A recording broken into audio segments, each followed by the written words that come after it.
მოგესალმებით ძვირფასო მსმენელებო. ეს თეთრი კარავია და დღევანდელ გადაცემას მე გავუძღვები, ბატონი დიმიტრი. დღეს გაგაცნობ საუკეთესო კერძების რეცეპტებს, რომლებიც ჩვენმა მსმენელებმა გამოგვიგზავნეს სხვადასხვა სოფლებიდან და ქალაქებიდან. მაშ ასე. მოგესალმებით, მე ვარ ეკა 47 წლის. დღეს მინდა გაგაცნოთ ჩემი საყვარელი სამარხო რეცეპტი. ჭარხალი კარგად გავრეცხოთ და მოვხარშოთ. ნახარში არ უნდა გადავასხათ, უნდა შევინახოთ. როდესაც მოიხარშება, გავფრთხვნათ და დავჭრათ. ლამაზი საჭრელით დავჭრათ, ჯობია. ცოტაოდენი ჭარხალი ნახარში ჩავასხათ ჭურჭელში. ჩავამატოთ ბლომად ტყემალი, ცოცხალი ქინძი, ცოტა ქონდარი, უცხო სუნელი, მარილი, წიწაკა, პილპილი და ცოტაოდენი ძმარი.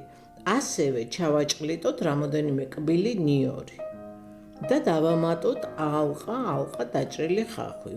ჩავამატოთ შინდის ან ალუბლის წვენი. ეს ყველაფერი კარგად გავხსნათ და გემო გაუსინჯოთ. მოტკბო, მომჟავო გემო უნდა ჰქონდეს.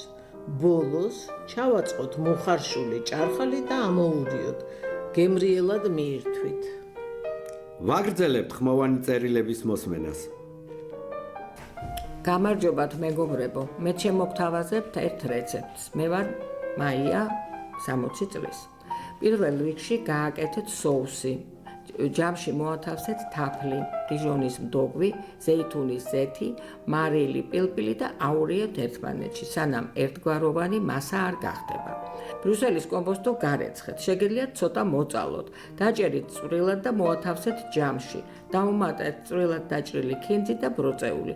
ასევე თუ მარხვა არ არის, შეგიძლიათ დაუმატოთ გახეხილი პარმეზანი და კარგად აურიეთ. სულ ეს იყო. აი კიდევ ერთი ხმოვანი წერილი უნდა მოგასმენინოთ. მოვამზადო დედაჩემის რეცეპტით უგემრიელესი საცივი.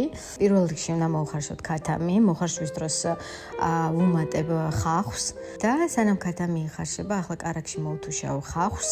ცოტა რომ აკლია ისეთ ქათამს, შევდგავ ღუმელში 200 გრადუსზე და მოკლედ კარგად დავბრაწავ. ჯამში მოვათავსოთ ნიკოზი, 2 კბილი ნიორი და 1 სუფრის კოვზი საცივის საკმაზები, რომლის შემადგენლობაში შედის უცხო სუნელი, ყვითელი ყვავილი, წითელი წიწაკა, ქინძი, პილპილი და მარილი და ნელ-ნელა ვუმატებ ახლა ბულიონს.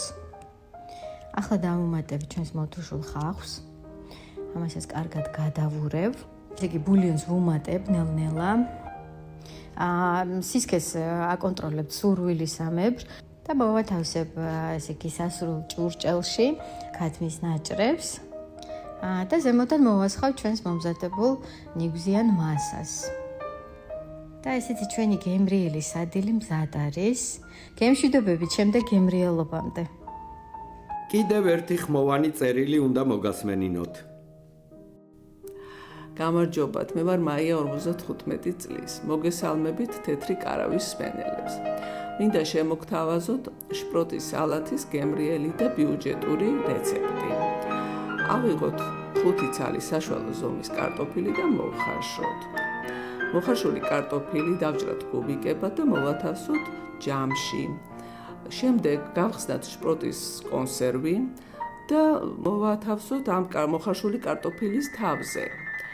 ავიღოთ ხახვი, დავჭათ ალყა და ფენად მოვაფინოთ ამ შპროტის სალატს. თუ მარხვაზე არ ახართ, შეგიძლიათ დაამატოთ მოხარშული კვერცხი. დიდი მადლობა ყურადღებისთვის, გემრიელად მიირთვით. ჩვენი საეთერო დრო ამოიწურა მეგობრებო. მე ერთი კვირით გემშვიდობებით. აბა, მომავალ შეხვედრამდე.